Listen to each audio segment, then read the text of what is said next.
Hey everybody, Jason Burmis here, and I'm sorry folks, I just couldn't help myself. I had to do a live stream on my own to break down what was a 5 hour, yes, a 5 hour podcast that is probably going to light the social media world on fire. I'm predicting that this thing is probably going to get record numbers on YouTube if you count all the quote unquote JRE clips and King Joe Rogan clips and all that other stuff that is going to happen. Now, more than likely, the algorithm or Twitter directly, I'm sorry, not Twitter, YouTube directly, will try to, make sure this isn't a recommended video. But maybe they will, because Jones at many points went off the deep end. Not that that should be a surprise to anybody that's been following this. So what I want to do is kind of start with the absurdity of the situation. After all, I believe it was just about a week or two ago that God himself, or Jesus, depending on what day you talk to Jones, told him to destroy Joe Rogan, a person that had been a friend and acquaintance for some 20 years on and off. And that doesn't mean that, I agree with Joe Rogan on everything, or I'm agreeing with Alex Jones on everything either. But I would like to, point out I am a little bit more than just a fan. For those of you that don't know, Alex Jones produced a few of my documentary films, including the one you're looking at right now, Invisible Empire. And I was also the first person that Jones gave their own program to. It was called The Info Warrior, all the way back in, I believe we launched it in either late 2009 or early 2010. And I had been his substitute host. He had produced Loose Change Final Cut. And then he had allowed me to come out to Texas and work on a film called Fabled Enemies, which I recommend you can check out on this very YouTube channel for free. Jones mentored me in a lot of ways, and I like Alex. That doesn't give Alex a pass on everything he's said and done, and we're going to go over some of the more outrageous elements, because even though he said those things about Joe Rogan, it's pretty obvious that it was a ploy to get back on his program and in Joe's good graces, because Joe is the biggest thing in podcasting, one of the biggest things on YouTube as well. He may not have the audience of PewDiePie, but remember, his clips stretch much farther, his content is much more in-depth and longer, and it changes up. It's not just one person's opinion. Joe may whitewash some things, Nowitzki, here and there, but the bottom line is his interviews are usually pretty riveting, and it is a wide array of guests. So I would hate to see anything happen to that podcast. So let's get to the synopsis. Let's get to the good, the bad, the ugly, the totally and completely ridiculous, because there was plenty of that as well.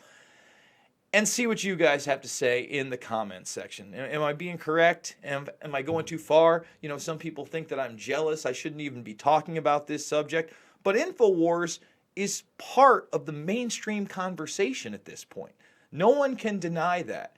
When you're an organization that big and you do have an influence and that audience also reaches out to you, you have to give your opinion on so many different nuanced subjects. So let's just start with the beginning, where they really focused on Sandy Hook. And I always thought it was unfortunate that, Jones had Wolfgang on and he called it a completely synthetic event. I felt that there were actual questions that needed to be asked. I've addressed those questions in videos many, many years ago, from the fact that people dressed up like nuns were on a police scanner driving out to Danbury, Connecticut, somehow in relation to that. The fact that, again, in the beginning, there were reports that it was clergy members that had went into the school. Very rare reports, tough to find, but you can check them out as well. And that a off-duty police officer had actually been detained in association with the event. A lot of things to really look at, and Jones kind of never took a serious look at those. but then made the mistake into falling into false information that has him tied up in legal trouble today. And then he kind of whitewashed his response on the first Joe Rogan podcast, which is what caused this rift. Now, I was pretty surprised where it went from there. There was a lot of talk on and off about the elite being in contact with interdimensional beings. You know, keeps reiterating he's not the one that believes this, but this is what they believe. Well, again, I'd have to see some documentation on it. We do know that many people in high levels of power in politics, in Hollywood, in entertainment, in powerful businesses, they do have connections to the occult. Those are provable. Just being part of a club like the Bohemian Club, look, it's a bunch of rich, influential men that take part in mock occultic rituals. And if you take it back to the 1800s when they were founded, out in these redwood forests in Sonoma County, you can see them clearly dressed up in druidic outfits and actually with a large Buddha statue before the large owl statue that they now have at the Grove. So those are provable.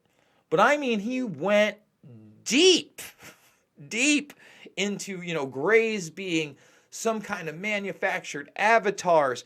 And he kind of hooked in this ancient aliens, Zachariah Sitchin idea that Ike has gotten famous off of and infamous. And again, I like a lot of what David Icke has to say. I've been editing videos for We Are Change. You can see some of those videos. We're going to have one about ayahuasca, DMT. And remember, that was a big part of this conversation here and these different levels of frequencies or realities. Now, at the same time, he's talking about everything being a simulation. And that's why I want to talk about this, because he kind of hooked it into the old Philip K.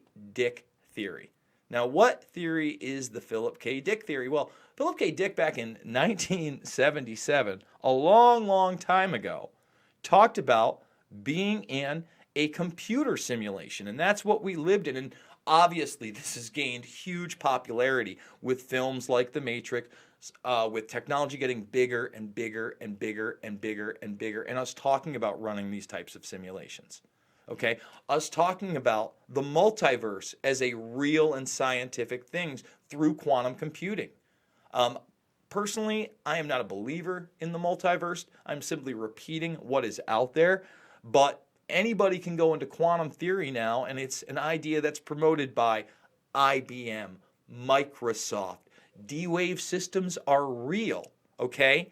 And although they use a process that is quantum annealing, and some people say it's not a real quantum computer, who funded them? Goldman Sachs funded them. Intelligence funded them. Jeff Bezos funded them. Let me repeat all those things, okay? Jeff Bezos, Goldman Sachs, and Intelligence invested in those machines, and they're pretty expensive. There's competitors out there that are true quantum annealers, but, their qubit size is a lot smaller. And a qubit is basically a measurement that used to be bits were ones and zeros. A bit would be either 1 or a 0, but now these qubits can be a 1 and a 0 at the same time and sometimes have an entanglement. Very complicated stuff, and stuff that I wish they had talked about on this podcast instead of just kind of, talking about simulations and all this other stuff. Also talked about Philip K. Dick in the sense of more human than a human in Blade Runner. Philip K. Dick, of course, is the author of Do Androids Dream of Electric Sheep, which Blade Runner is based on. So I just want to play a little piece of this clip. I hope we're not going to get pulled or anything like that, but we're going to hit a little bit. It's okay. It's okay. The subject of this speech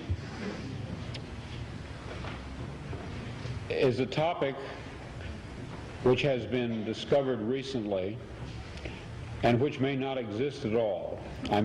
Let's just stop right there. So at least Philip K. Dick had the good sense to say may not exist at all. Remember, our minds play tricks on us. We don't really know what the nature of reality is. And I guess that's why DMT and ayahuasca was so talked about in this podcast.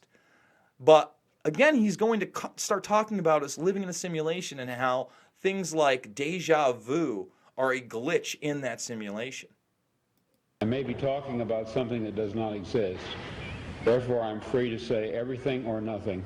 I, in my stories and novels, often write about counterfeit worlds, semi-real worlds, as well as deranged private worlds, inhabited often by just one person, while meantime the other characters either remain in their own worlds throughout or are somehow drawn into one of the peculiar ones.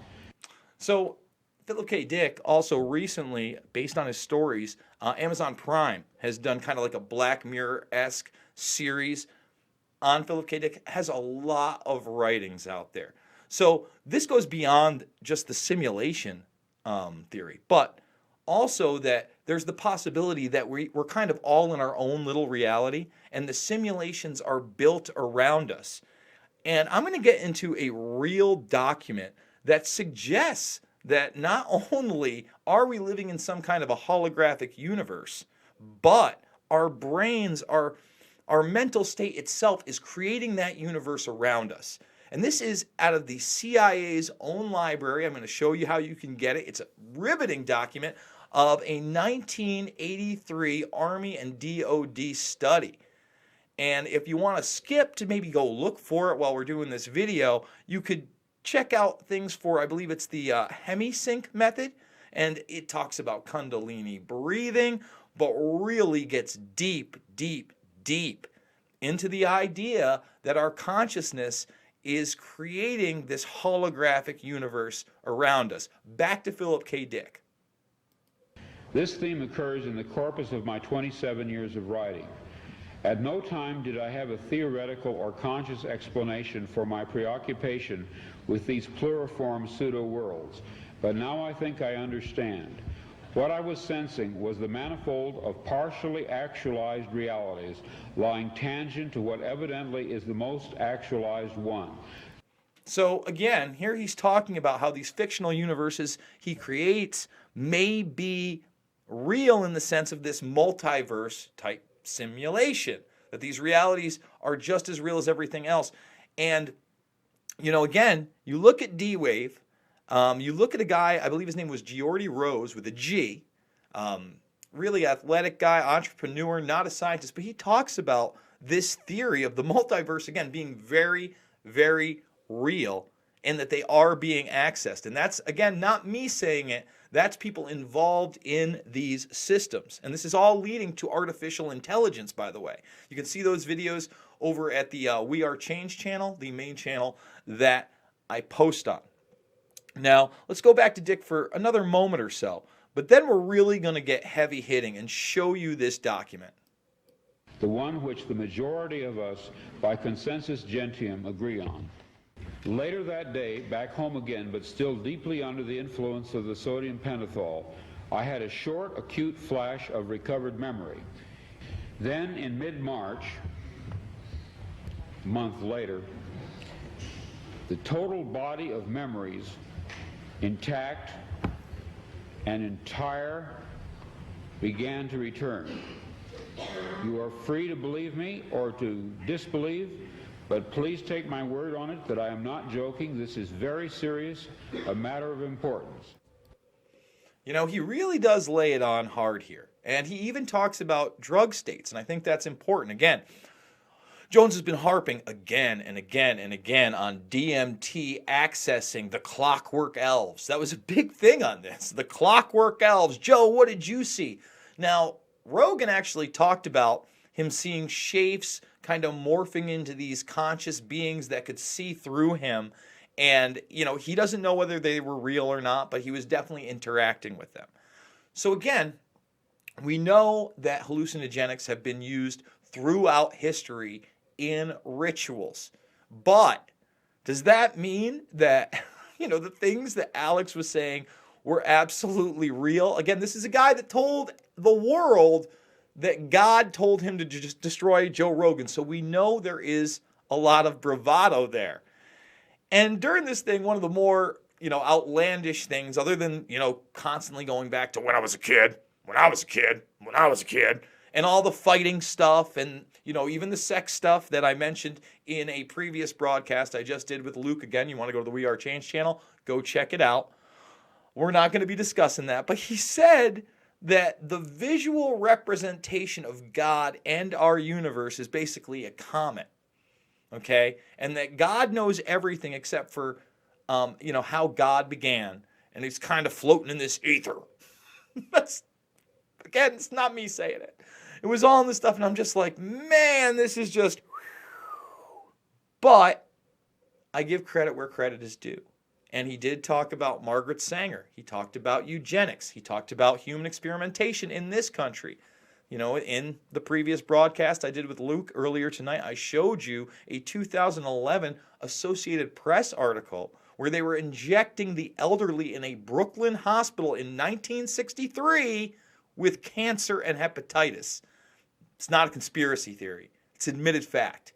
So those things are important. You can see Joe did kind of open up a bit about that. What I want to say now is everybody needs to check out this document right here. Analysis and assessment of gateway process. And it's dated 1983, June 9th. And this is an overall paper. So this study has already been taking place. And these are the findings. And if you look up here in the corner, I have it say hologram. So I'm just going to bring you to the first hologram section, because this needs to be read to be believed, because not only did our government do this, but if you believe their findings, it's absolutely stunning. I mean, they're talking about frequency rates.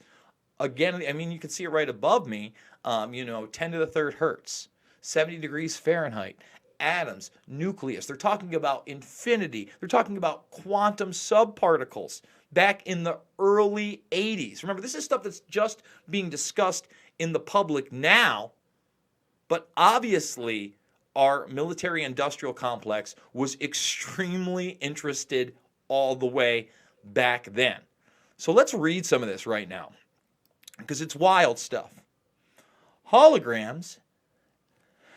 Energy creates, stores, and retrieves meaning in the universe by projecting or expanding at certain frequencies in a three-dimensional mode that creates a living pattern called a hologram. The concept of the hologram can be most easily understood by using an example cited by Bentov, in which he asks the reader to visualize a bowl full of water into which 3 pebbles are dropped. As the ripples created by the simultaneous entry of these 3 pebbles radiate outwards towards the rim of the bowl, Bentov further asks the reader to visualize that the surface of the water is suddenly flash frozen, so that the ripple pattern is preserved instantly. The ice is removed, leaving the 3 pebbles still laying at the bottom of the bowl. Then the ice is exposed to a powerful, coherent source of light, such as a laser. The result will be a 3-dimensional model or representation of the position of the 3 pebbles suspended in midair. Holograms are capable of encoding so much detail that, for example, it is possible to take a holographic projection of a glass of swamp water and view it under magnification to see small organisms not visible to the naked eye when the glass of water itself is examined. Mind-blowing stuff. Mind-blowing stuff. I mean, wow.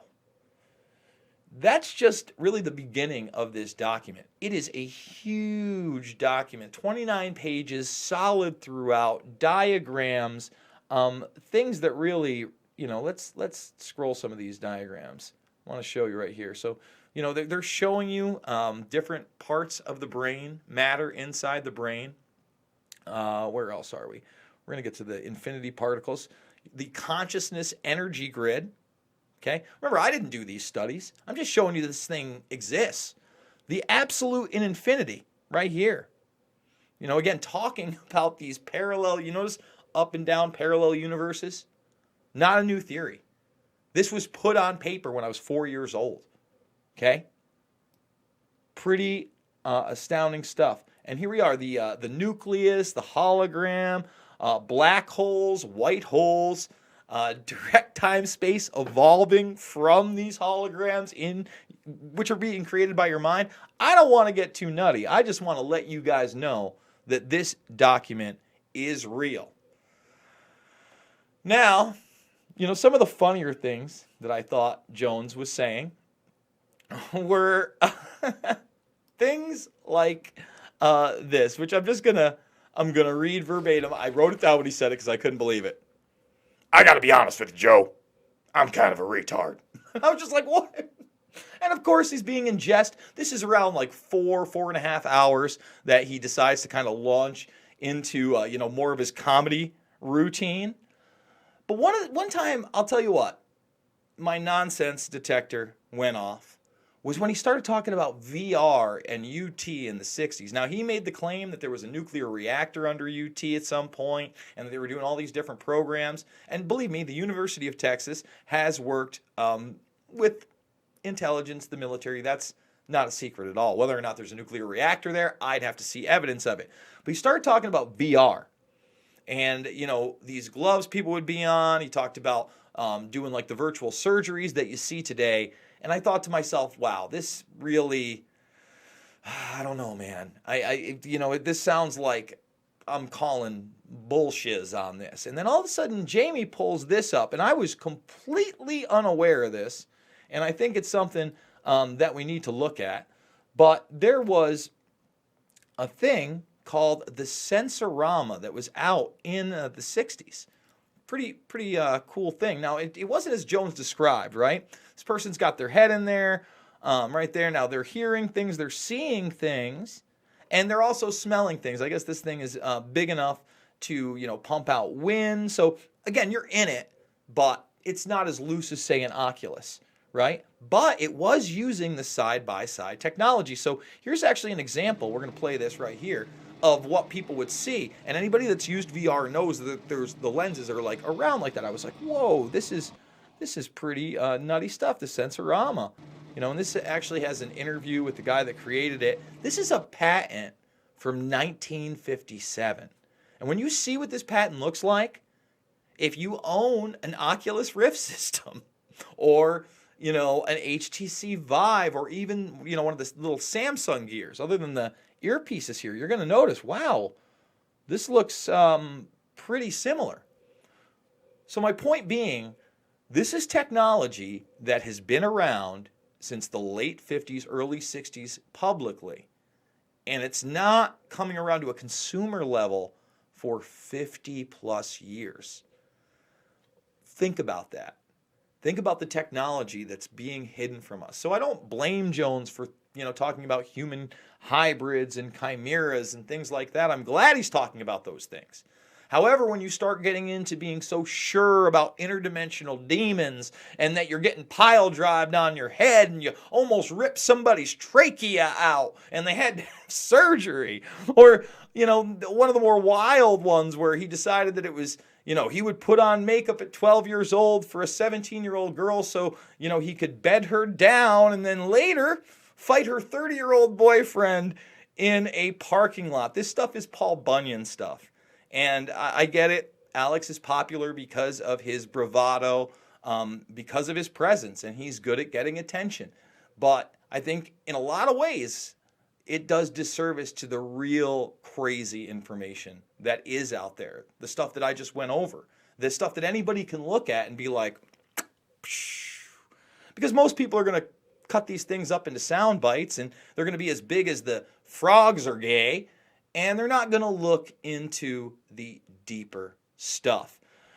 Guys, thank you so much for joining me on this live stream. I am promising more and more. I'm going to get to the finale of True Detective sometime this week. I plan on doing a video on Rotten Tomatoes now censoring reviews of things because, they're taking notes from how social media is censoring speech, and now the Hollywood industrial complex wants a piece of that. So please stay tuned. Remember to hit subscribe, hit like, share, get those notifications, because otherwise you're not going to see these videos. Go check out the Pulse Change channel and, of course, the We Are Change channel, and keep up the fight. Thank you guys so much.